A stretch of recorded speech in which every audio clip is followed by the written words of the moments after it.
This episode is brought to you by my friend Rebecca Walser, a financial expert who can help you protect your wealth. Book your free call with her team by going to friendofdinesh.com. That's friendofdinesh.com. Coming up, I'll celebrate a major strike against government censorship in the Missouri versus Biden case. The left is screaming at the Supreme Court for taking a supposedly bogus case involving LGBTQ and religious freedom, but I'll argue that bogus cases are the specialty of the left. I'll explain the seemingly odd phenomenon of Trump's rising popularity even in the wake of mounting legal challenges. Hey, if you're watching on Rumble or listening on Apple, Google, or Spotify, please subscribe to my channel. This is the Dinesh D'Souza Show.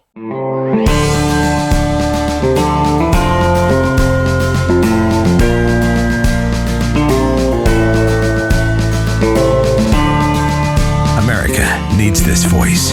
The times are crazy. In a time of confusion, division, and lies, we need a brave voice of reason, understanding, and truth. This is the Dinesh D'Souza Podcast. Debbie and I got back from London last evening. Long flight, but a wonderful trip. It was kind of it was a family reunion. And we went to Wimbledon, watched some tennis. We also ate at a really cool Indian restaurant. London supposedly has the best Indian restaurants. And this was a restaurant called Gymkhana. And I think best Indian food we've both tasted. Debbie's nodding her head in agreement. And it was really fun to see my brother and my sister. I haven't seen them since before COVID. In fact, the last time I went to India, 2019, when my mom died. Of course, that was also brief, and it was that occasion. So it was nice after all this time to have some time to really just walk around, catch up, and do some fun stuff together. And now I'm just getting caught up on all the stuff that's been going on.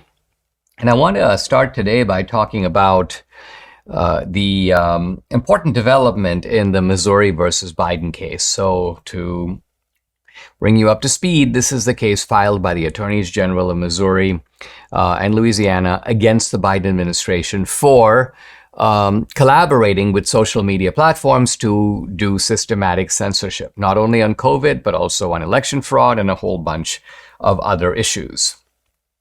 What I want to talk about is that a federal judge in Louisiana has essentially forbidden the Biden administration from communicating with the social media platforms on a wide series of topics. In other words, you've got to stop this censorship collaboration, and you've got to stop it now. Now, the New York Times is very upset about this. They say, quote, "A ruling that could curtail efforts to combat false and misleading narratives about the coronavirus pandemic and other issues."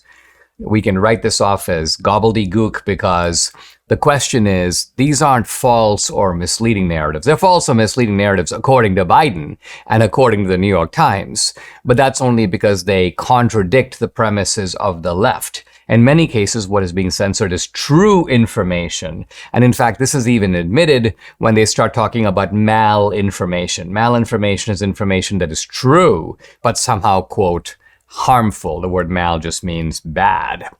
Now, what's going on here is this case. This is a big case, and it's not going to be resolved immediately. The litigation is pending, but Louisiana and Missouri asked the judge to issue a temporary injunction.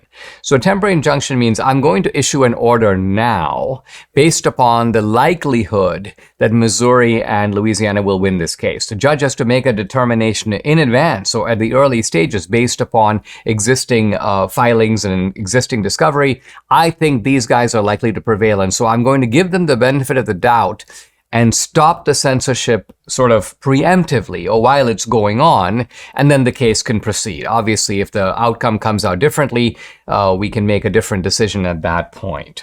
So this means that Facebook, Twitter, and YouTube can no longer have these portals where government agencies like the FBI, the Department of Health and Human Services, the White House are feeding in suspend this guy, deplatform that guy, remove this kind of content. All of that has to stop. Now, the judge did say that this is Judge Terry Doty of the U.S. District Court for the Western District of Louisiana. He said, look, government agencies can still notify social media platforms about what?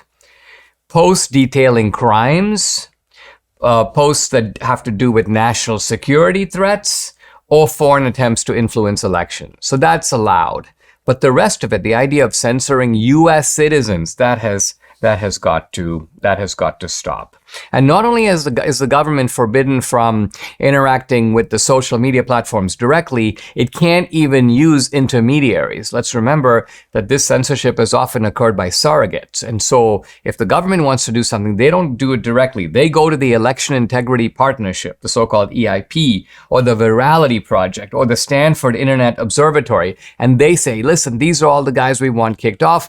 And then the Stanford Internet Observatory passes that along to Twitter or that along to YouTube, and they obligingly knock those people off, or knock most of those people off. And so the government is able to sort of disguise its participation in the censorship industry by sort of officially staying out of it and using these intermediaries. Well, the judge goes, no, can't do that either. No using these intermediaries. You've got to stop. So this is actually a very significant victory for free speech. No wonder the New York Times is, having some fainting spells over it. Quote, federal judge limits Biden officials' contacts with social media sites. But what this means is that free speech is not a lost cause. Obviously, Elon Musk showed that one way to save free speech is to buy Twitter, $44 billion price tag, and then liberate it, so to speak. So Twitter is now largely a free speech platform. But the other way to do it is this way, which is to say, and it's very good to see these attorney generals taking the front lines. I mean, there are so many Republican attorneys general, and many of them don't do a whole lot. So we do want to congratulate Louisiana and Missouri for taking the lead in this. I think this could very well be the most important First Amendment case in decades. It certainly is the most important First Amendment case so far of the 21st century. Huge implications, affects not just Trump, not just certain prominent people, but affects you and me. The debt ceiling crisis has come to a head. This administration is doing its best to force more government spending. They've reached a settlement to get the deal done for now, but our national debt continues to skyrocket. How are you protecting your savings? Times like these are when concerned savers like me turn to gold. And I, like thousands of similar-minded people, buy my gold from Birch Gold. Here's the easiest way to do it. Birch Gold will help you convert an existing IRA of 401k into an IRA in gold. You don't pay a penny out of pocket. As the BRICS group, Brazil, Russia, India, China, South Africa, band together against the dollar, more and more central banks are diversifying. You know what they're buying? Gold. Follow their lead. Text Dinesh to 989898 for your free information kit on gold. There's no obligation, just information. Birch Gold has an A+ rating with the Better Business Bureau. Thousands of happy customers. Birch Gold can help protect your savings too. Again, get started. Text Dinesh to 989898 today. Right before I left for London, I did somewhat detailed examination of the issue of affirmative action and the Supreme Court's very important affirmative action case. But I only alluded to or gave a little bit of short shrift to the issue of religious liberty. And there were two very interesting religious liberty cases that the court decided. The first one was a very a very clean 9-0 decision. A postal worker who wanted a religious exemption from having to work on Sunday. The post office basically goes, no, that's rules are rules. If we need you to come in on Sunday. The guy goes, I can't come in on Sunday for religious reasons. And the court basically sided with the postal worker and said, look, if somebody has a problem grounded in conscience with not being able to perform a certain task, the company has a duty to try to accommodate this guy, to oblige him, to figure out a way. The guy wasn't saying he wanted to work one day less a week. He was happy to work on another day. He just said, I can't do it on Sunday. And the court basically said, unless this places a kind of strong burden on the company, they somehow can't function. They're a company that only does business on Sundays, in which case, why is this guy working for that kind of a company? Unless the company has some strong reason for doing it, they cannot, just because rules are rules, we feel like asking him to work. The court 9-0 basically sided with the postal guy. Now, the other case, much more controversial, had to do with an LGBTQ demand, that a woman, Lori Smith, create a website. She's a web designer promoting LGBTQ themes. And the case went to the Supreme Court, and the Supreme Court sided with Laurie Smith and said, look, you can't force people against their will to do things that go against their conscience. And so if this is a woman who has a Christian objection to building LGBTQ websites, the LGBTQ couple needs to go, the LGBTQ person who wants the website needs to go elsewhere. Now, once the case was decided, the New Republic did a story basically saying that the case was bogus. And it's bogus. Why? Because the man who supposedly sent the original inquiry saying, hey, I'm an LGBTQ guy, you need to make a website for me, turns out not to have wanted that website. It's not clear who sent the original demand, whether it was sent in his name. But in any event, apparently in good faith, the demand was made. The case went forward. It moved its way through the courts. It reached the Supreme Court. So now the New Republic is basically somehow implying that the outcome is invalid because the case is sort of bogus, because there's no real plaintiff, because there's no genuine conflict. There was no real LGBTQ person who wanted the website. And so the idea here is the Supreme Court is being horribly irresponsible and activist by taking a fictitious case that's not based upon genuine defendants. They're not really in these problems. And so this is a sort of a hypothetical that the court has taken up, and yet it's making a ruling that's going to affect so many other situations. In other words, by and large, this is a big win for religious liberty, and it's a big blow for the agenda of the LGBTQ activist movement.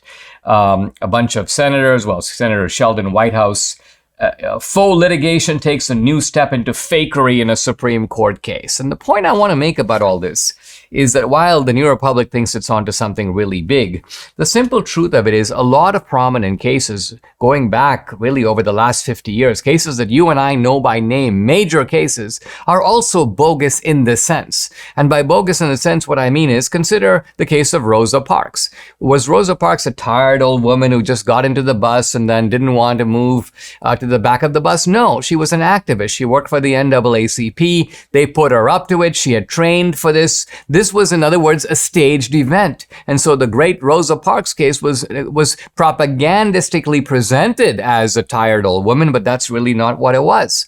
Similarly, the NAACP followed a very conscious strategy of creating cases involving segregation, and ultimately in the Brown case, Brown versus Board of Education, challenging segregation itself.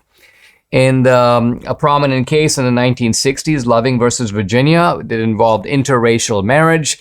There was a challenge to an old law in Virginia that prohibited interracial marriage. Well, Virginia wasn't prosecuting people who were interracial and who got married. The law was archaic. It was just there on the books. But nevertheless, the left wanted to knock it out. And so they produced an interracial couple and they produced a challenge under the law, even though, again, the law wasn't actually being carried out. The sodomy case as well. There were old laws against sodomy. It wasn't that they were being enforced. Even in the contraception case, Griswold versus Connecticut, it's almost like the left stages the event. They force an arrest. Look, we're deliberately breaking the law. We want you to arrest us so we can file a case. And so all these cases have gone, as you can see, Rosa Parks, the Brown case, Loving, the sodomy case, Griswold, all go before the court, but they're not real conflicts. It's not as if Rosa Parks really had a problem sitting in the bus. She was put up to it. Similar, so what I'm getting at is that while the left thinks that in this particular case they've got a big winner, oh, listen, we can't find a real plaintiff,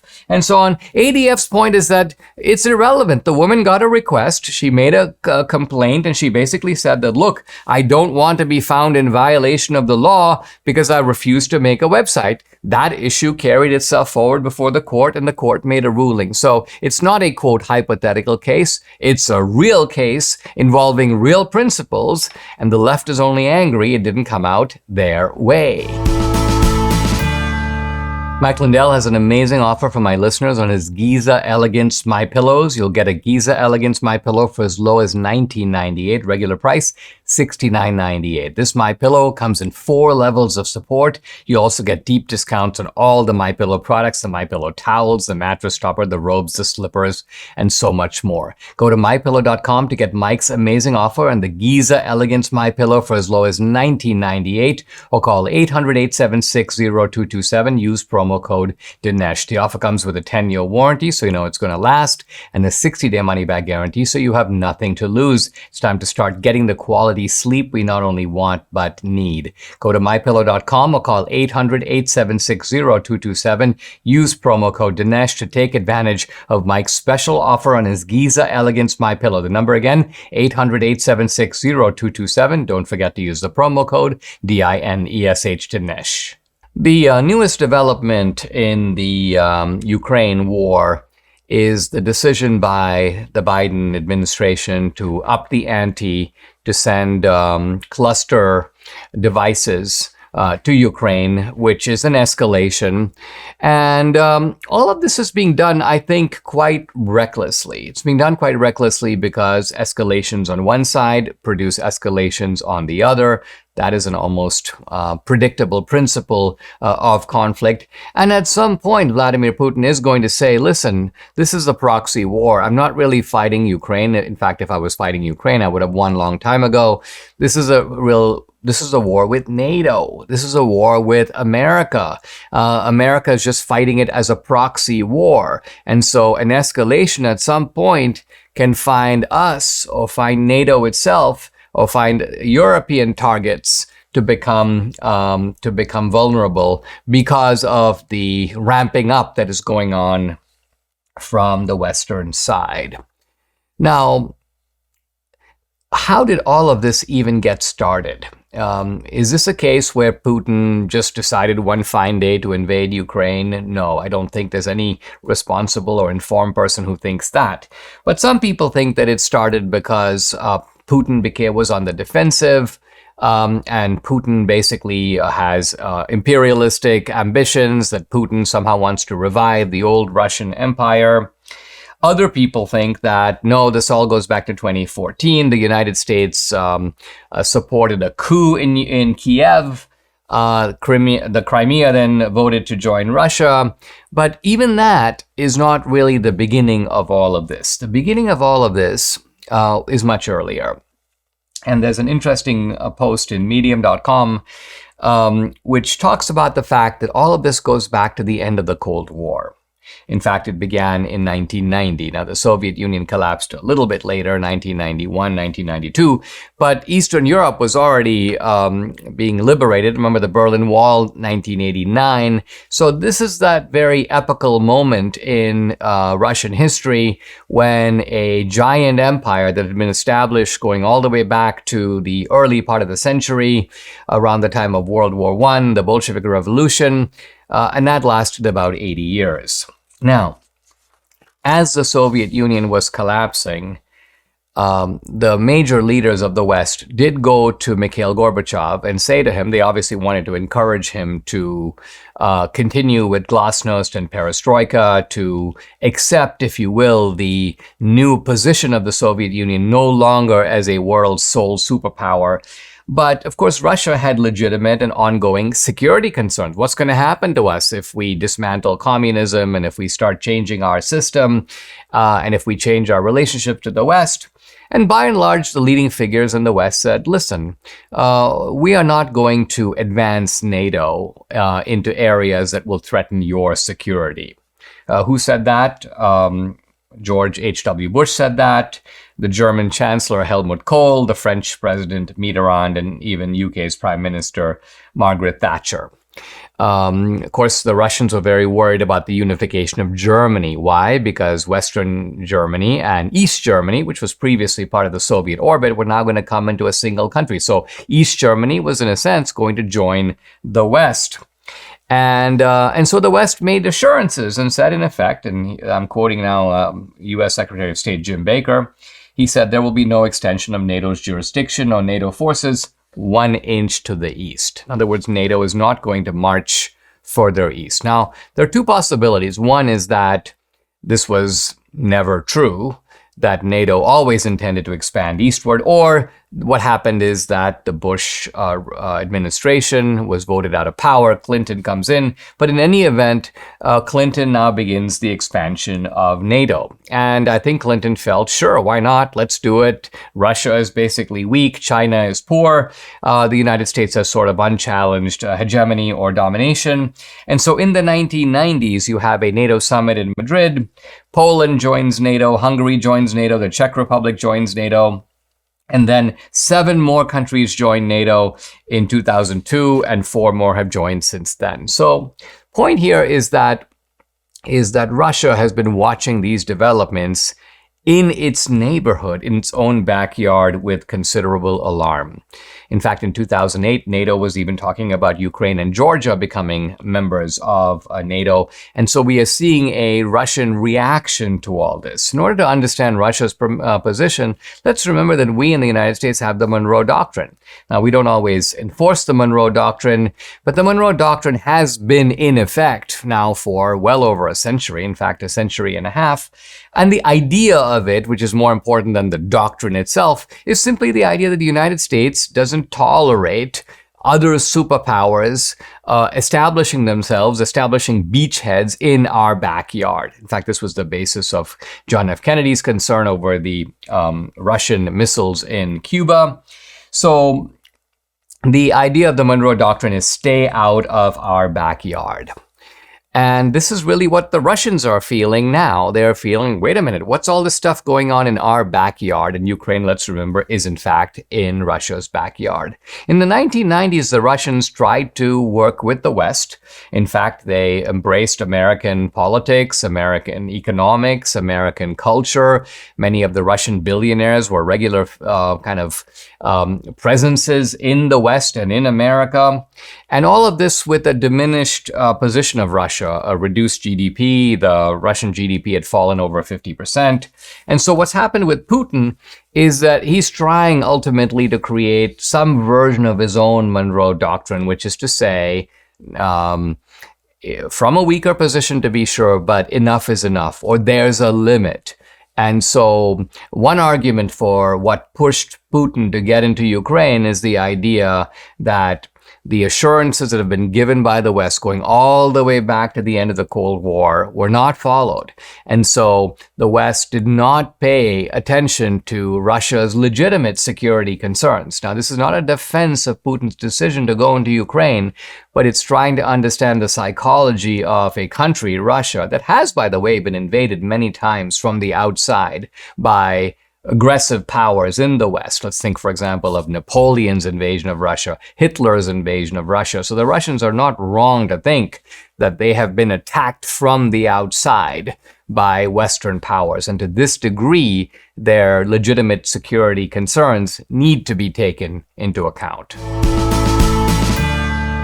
Debbie and I have started eating better this year. We've lost weight, but foods we can't seem to eat enough of, and it's a requirement, are veggies and fiber. Now, there's no better way to get all your fruits and veggies plus fiber than with Balance of Nature. Balance of Nature Fiber and Spice right here. It's a proprietary blend of 12 spices for digestive health. The intense flavors and deep colors of spices are the most condensed whole food source of phytonutrition available. It's recommended to be paired with this, the star product, fruits and veggies in a capsule. So easy. Select the whole health system for the best price. Start your journey to better health right now. Take advantage of Balance of Nature's great offer, $25 off plus free fiber and spice with your first preferred order of fruits and veggies when you use discount code America. The offer can end at any time, so act now. Call 800-246-8751. That's 800-246-8751, or go to balanceofnature.com. Use discount code America. I've been following over the past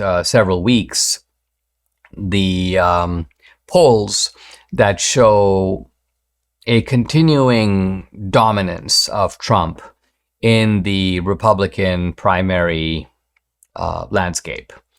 And not only is Trump the leading figure, but his lead appears to be increasing. At one point, Debbie was saying to me, I think that, this is getting to be close, and Trump is going to have other people maybe jostling at his heels. And it did look like that was the case. But suddenly, Trump is pulled away. Trump's lead appears to be as big as ever. In fact, he's, I think, right at the edge of 50%. DeSantis is around 20. So think about it. There's a 30-point difference there. Some of the other candidates are moving up and down. Vivek Ramaswamy, Mike Pence, Nikki Haley, and so on. But suffice to say that Trump doesn't at this point seem to have much to worry about. And the left is really baffled by this because, after all, there have been 2 indictments that have come down, and they are not small indictments. There are indictments on multiple counts. There's the indictment in New York with Alvin Bragg, and then there's the indictment that came down from Jack Smith, multiple felony charges, long prison terms, and it's almost as if, and this is really what worries the left, that the more indictments, the more people huddle around Trump, the stronger Trump becomes. And from the left's point of view, it's like, what's wrong with the Republicans? Why are these Republicans so crazy? Do they like criminals? I thought they were anti-crime, Dinesh. Well, what's happening here is this is a phenomenon that does need to be explained. I should say that Trump himself is very aware of this. And in fact, he has been saying on the campaign trail things to the effect of, hey, every time they give me a subpoena, I gain like 2 points in the polls. And so more subpoenas means more public support. And I think Trump is right to say that not necessarily the American people, because we don't know what the American people think quite yet. There are some polls, by the way, that match DeSantis versus Biden and Trump versus Biden. But I'm talking now just about polls inside of the Republican fold. It's pretty clear that the Republican Party, Republicans in general, do not attach any serious weight to these charges. They consider them to be ridiculous, put up, Trump is being framed here. He's being singled out. He's being charged with things that other people have done, but they figured out a way. Let's figure out why we can charge Trump and not charge the other guy. Well, see, Biden had classified documents, but he gave them back, even though he kept them longer and he had them going back to his Senate days. And even though Biden doesn't have a right to declassify and Trump does, somehow that kind of disappears and Trump becomes the fellow to be pursued and not Biden. In fact, there is a special counsel that's been named to look into Biden's classified documents. And guess what? We haven't heard one word from that guy. It's almost like that guy has gone on a long-term vacation and dead silence. No talk about charges. No talk about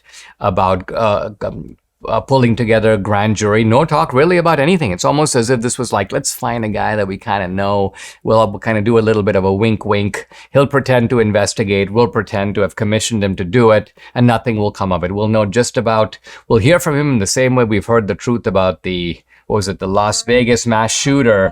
Whatever happened to that? It kind of just vanished. And I don't think it vanished because we don't know, because no one knows what happened. They do know what happened. They're just not telling us. That's the point. Now, I think the reason that that Trump continues to have the support is that people realize that, look, here's a guy who not only was wronged in 2020, and I'm talking here about 2,000 Mules, but I'm also talking about the 12 different ways in which the playing field was made unlevel. In other words, in which the rules were changed under COVID, in which there were massive infusions of Zuckerberg money, which wasn't just money, by the way. It's money that had strings attached. Let's have drop boxes and let's have them in the inner cities. Let's have them in democratic areas. Let's put democratic activists into the election administration. So they're the ones that are kind of running things on election day. All of this outrageous stuff, not to mention media censorship and digital media censorship of the Hunter Biden story. So all of this. So here's Trump. He's wronged in that way. And now he's being wronged in the sense that before they tried to impeach him, maybe that'll stop him from running again. Then they tried to fix the outcome. And now it's like, let's put him in prison so he can't run again. And Republicans are like, well, this is outrageous. What kind of you're doing all this in the name of democracy. How outrageous is it to pretend to be a defender of democracy and go after the leading candidate of the opposition party in this way? So it's these banana republic tactics by the left that help to explain why people are like, listen, I may have some issues with Trump, but I'm Trump all the way. If aches and pains are your problem, Relief Factor is your solution. Debbie and I started taking Relief Factor a couple of years ago, and what a difference we've seen in our joints. Nothing short of amazing. Aches and pains are totally gone thanks to this 100% drug-free solution called Relief Factor. How does it work? Relief Factor supports your body's fight against inflammation. That's the source of aches and pains. The vast majority of people who try Relief Factor order more because it works for them. Debbie's a true believer. She can now do exercises that for a long time she wasn't able to do. So Relief Factor has been a big game changer for her, her aunt, other members of our family, and for many other people. You too can benefit. Try it for yourself. Order the 3-week quick start for the discounted price of just $19.95. Go to relieffactor.com or call 800-4-RELIEF to find out more about the offer. The number again, 800-4-RELIEF, or go to relieffactor.com. Feel the difference.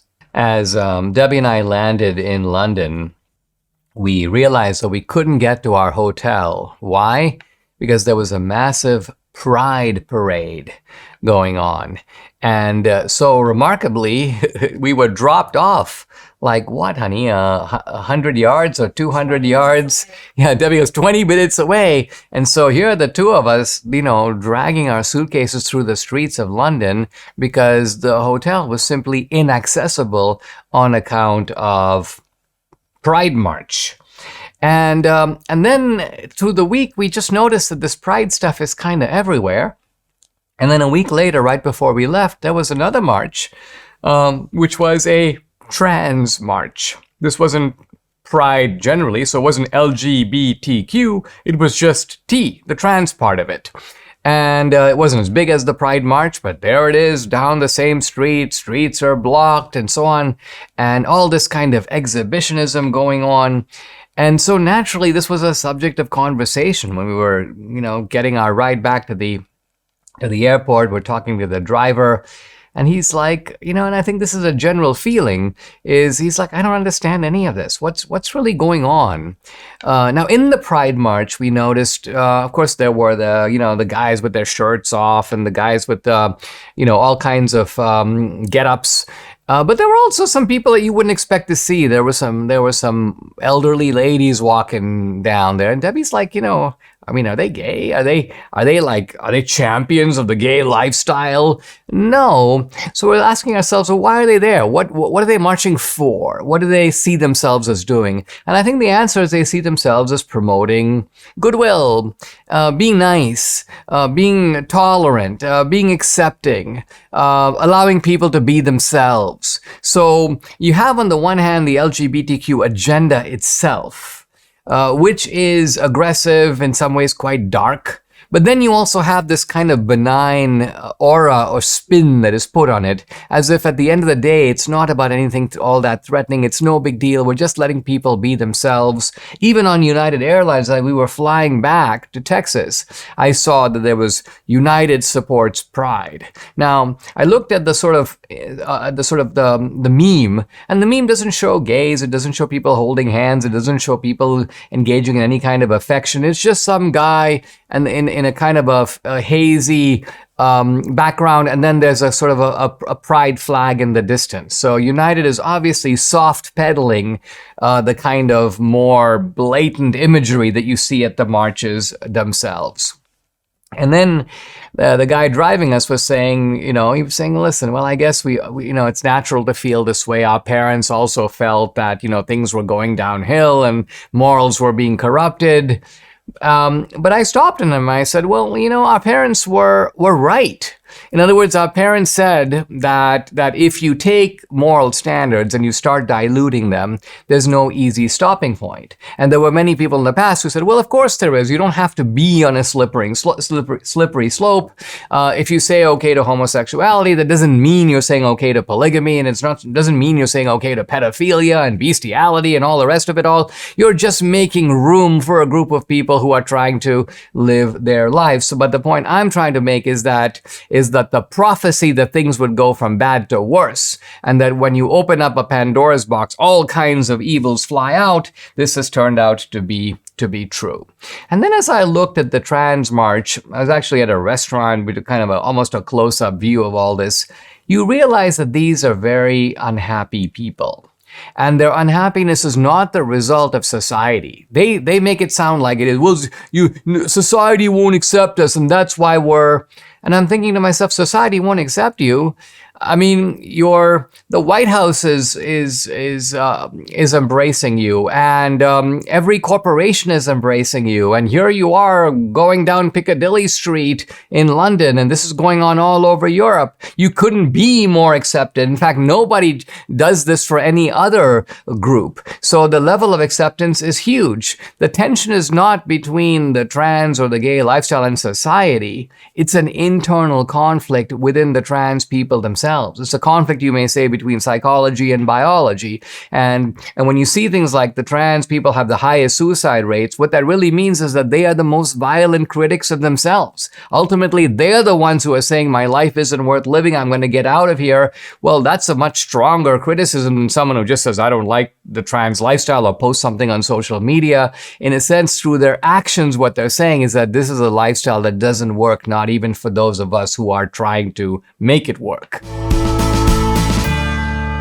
Guys, I'd like to invite you to check out my Locals channel. I post a lot of exclusive content there, including content that's censored on other social media platforms.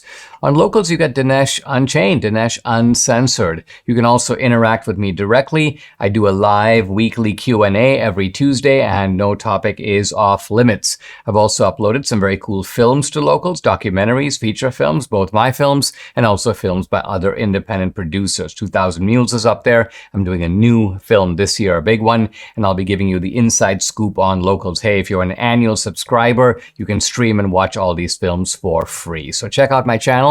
It's dinesh.locals.com. I'd love to have you along for this great ride. Again, it's dinesh.locals.com. I completed, before I took off for London, my mini course on Christian apologetics focused on my book, What's So Great About Christianity. I'm in that little interregnum before I launch into a new project, a new book, or a new big idea. I'm not quite sure what I'm going to do next, but I thought what I would do today is talk to you a little bit about the Russian writer Anton Chekov. Why? Because on the plane, I was reading some of the best short stories of Chekov, and you might remember a year or so ago, I did a kind of an incomplete series on Russian writers. I covered Pushkin, I covered Dostoevsky, I think I did Tolstoy, Gogol, but I then sort of interrupted it, and I didn't cover Anton Chekov or even the 20th century Russian writers. So I'm going to focus on a particular story of Chekov, partly because it's good in of itself, but partly also because I think it applies to our own situation, our cultural moment now. So there's something we can learn specifically from it. Chekov was both a playwright and a short story writer. Now, in terms of chronology, he comes a little bit later. He's the end of the 19th century, leaning into the 20th century. Let's remember, Pushkin was more toward the middle of the 19th century, and then Tolstoy, then Dostoevsky. So Chekov comes a little bit after that, even after the writer Turgenev. And Chekov is very different than the writers that preceded him. He, particularly in the short stories, he doesn't follow a traditional short story format. Now, typically in a short story, you have a very tight plot. There's typically a single incident, often a single main character, and the main character has a problem. The problem deepens, reaches some kind of a climax, is then resolved, and that's how the short story ends. This is the short story formula that's been used in many cultures, but certainly in Western culture over many, many generations. Well, Chekov doesn't do this. It's almost like his short stories are a slice of life. And he picks up the action almost in the middle of somebody's life. There's not necessarily this kind of typical build up to a climax. And then he doesn't necessarily even resolve the situation. Very often the situation is left hanging. So you might think that these stories would, for this reason, be kind of dull. They would be somehow, they would lack sharply drawn character or plot. But what Chekov is after is not so much any of that. What he's after is the depiction of real life, the capturing of life as it is going on, so to speak. And he also wants to capture the emotion of things. So he pulls you into a situation. Chekov was, by the way, by profession, a medical doctor. But he was not a medical doctor in a big city, but in the provinces, in the small towns. And so he, in his life, encountered a lot of different types of people. He encountered, peasants, but also army officers and petty bureaucrats with under the Tsar. And he realized that all of this, their lives, could be the material. That's the raw material for Chekov's stories. He's written some 600 stories, some very famous ones: The Lady with the Dog, The Darling, Ward Number 6, Peasants. And what Chekov has done is reinvent the idea of the short story, because after Chekov, a lot of writers began to write in the Chekovian mode. And I'm going to focus on a story of Chekov that is called Man in a Case. I'm actually finding the story here. The Man in a Case. Now, by case here, we don't mean a law case. We mean the man physically enclosed in a case. This seems a little bit strange, but Chekov begins by talking about this fellow. He lives in a small town. His name is Bylikov. And Chekov begins by noting that this is a guy who always seemed to be covering things, enclosing them, if you will, in a case. Here's what he writes. He carried an umbrella even in the finest weather, and his umbrella was in a case, kind of in a sleeve. He had a watch, but his watch too had a place to store it, and it was a case made of gray leather. He took out his penknife. His penknife also was in a case. And Chekov says even his face appeared to be in a case. Why? Because he always hid his face in a collar that was turned up to hide most of his face. He wore dark glasses. When he got into a cab, says Chekov, he always told the cab driver to pull up the hood. In those days, of course, cabs were horse carriages, so pull the top so you can't really see him. And so, says Chekov, in short, the man displayed a constant and insurmountable impulse to wrap himself in a covering, to make himself, so to speak, a case which would isolate him and protect him from external influences. Reality irritated him, frightened him, kept him in continual agitation, and perhaps to justify his timidity, his aversion for the actual, he always praised the past and what never existed. And Bylikov tried even to hide his thoughts in a case. Now, when I come back, I'll pick up this remarkable theme of a man who shrouds himself in coverings and wraps. This is the man in a case, and as I will argue, it has something to say to us today. I'm talking about Anton Chekhov's story, The Man in a Case, and this is a man named Bylikov. And the turn of the story is when this guy, who, as it turns out, is a kind of a recluse, but he meets a girl. Her name is Varinka, and she's the opposite of him. She is ebullient and lively and has a ringing laugh. Chekov even goes, ha, ha, ha. She laughed, she sang, she danced. And interestingly, he is too protective, too cautious to approach her. But other people, including the headmistress of the school, decides, it'd be kind of a good thing for Bylakov. He's so reclusive. It'd be good for him to get married. He's about 40. Now here's this girl, Varenka. She's about 30. She's a lot of fun. Here's the headmistress. He's a good deal over 40 and she's 30. I believe she would marry him. And so the whole town gets it into their heads that, look, this is going to be a match that we ought to make. So they encourage the two of them. They keep prodding this guy Bylakov to make a proposal. And Bylakov being the man in the case, he goes, I like her. He says, and I know everyone ought to get married, but this is all so sudden. One needs to think about it. And his friend goes, not really a friend, but an acquaintance goes, get married. What's there to think about? He goes, no. Marriage is a serious step. You got to weigh the duties, the responsibilities. Things could go wrong. So he keeps putting it off. He won't do it. And then what happens is one day he sees the girl Varenka on a bicycle riding with her brother. Now, he doesn't know immediately that it's the brother, but he's sort of scandalized by this idea that here is Varenka along with the school teacher. This is the brother, and they're riding a bike. And so he decides that this is inappropriate. It's not, first of all, it's inappropriate for a school teacher to be seen but with a young unmarried woman. He goes, I've got to sort of take up the matter with him. So Belyakov goes to see the guy. And the guy basically tells Belyakov, stay out of it. She's my sister. What's it to you? So what if we're riding a bike? Big deal.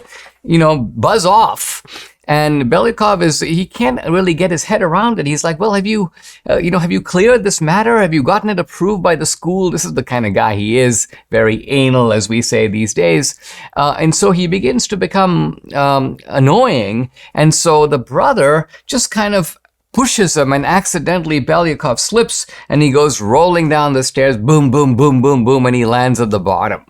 And this is not only humiliating enough, but at this exact moment, the girl Varenka shows up and she looks at him and she goes, well, she doesn't understand what's going on. She doesn't, of course, realize that he was pushed. She feels that he just kind of slipped and he's not badly hurt in any way, so she can see there's no reason to be alarmed. And so she laughs. Ha ha ha ha. She thinks it's very funny that this happened.